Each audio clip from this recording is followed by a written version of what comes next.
ecological sustainability. So most of my life I've worked in landscaping, horticulture, construction, automation, irrigation, that sort of stuff, and I started formulating a vision based off a lot of other people's visions. So I worked in workshops when Jeff Lawson came over here. He does permaculture. I was about permaculture, but I wasn't totally bought into the whole concept. I like to take pieces from them to formulate an all-encompassing vision that encompasses my own beliefs, because a lot of people will tell me that if you're going to go and do something and make it your own, you carve your own path. And I think that's what makes us so special in terms of creating a beautiful tapestry of difference in humanity. And when you do that, it comes with an all-considering nature and understanding that the greatest teacher to all of us is everything that goes on around us.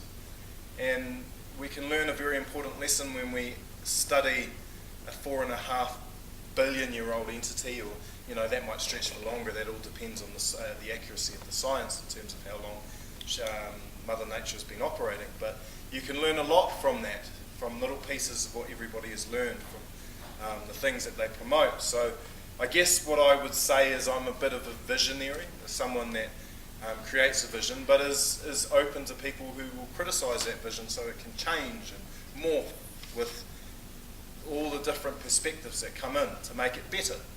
And I think what we have in terms of an organised society is we've lost that a little bit. We have a lot of people who want to impress their ideology on people and have that as the only way. And I think we lose something when we accept that. And I think the great thing about a lot of banned 1080 people is that they don't accept that.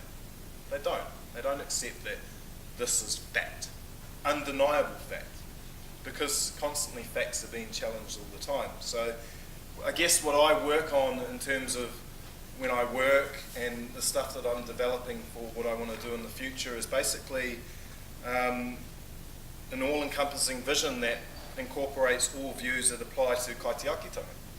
I found kaitiakitanga to be quite an all-encompassing word in terms of what I was about, and that linked me to my heritage, to my whakapapa and other Māori that I met.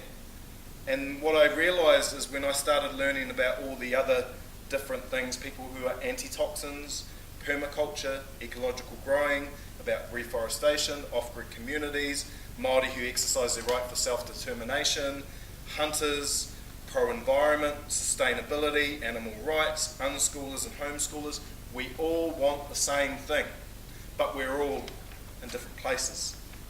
Now, to encompass this in the whole movement, it makes it that much more powerful in terms of creating what a brand or a vision for what we see New Zealand in the future as an organic, sustainable society. That doesn't just encompass Kiwis, but it's a message to the rest of the world in terms of what we want the world to be for our children in the future. It's super important because when we get to the end of our lives, and I'm sure a lot of us understand this, once we're done, who's left with the world? Our children. And there's no one in the world that we care more about than our children, or the world that they live in. So we borrow this world from our children.